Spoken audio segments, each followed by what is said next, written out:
देखो 3200 3200 रुपया जी 3200 एक सवा 3200 रुपया जी सवा 3200 साढ़े 3200 पौने 3300 पूरा 3300 5 5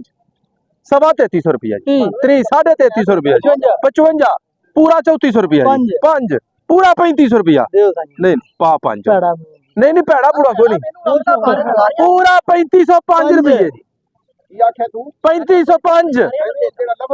3505 गल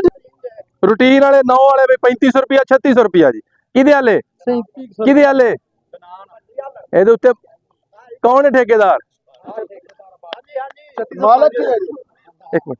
एक मिनट यार तो पर्ची लाया करो 3600 रुपया जी 3600 सवा 3600 रुपया जी सवा 3600 सवा 3800 रुपये सवा 3800 चल कोई मसला इंजी पाई दी है अजे तो बचा होना 3850 रुपया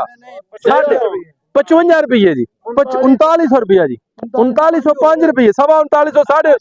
3900 रुपया जी 1 2 3 4000 रुपया जी मैनू पता है ना लेनी है मैनू पता है 4005 रुपये जी 10 रुपये 15 रुपये जी 20 रुपये जी 25 30 50 55 60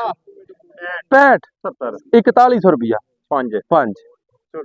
10 जाए 4115 रुपये जी 20 रुपये जी 25 रुपये जी 30 रुपये 50 रुपये 55 60 65 75 80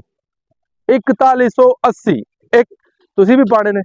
2 3 जी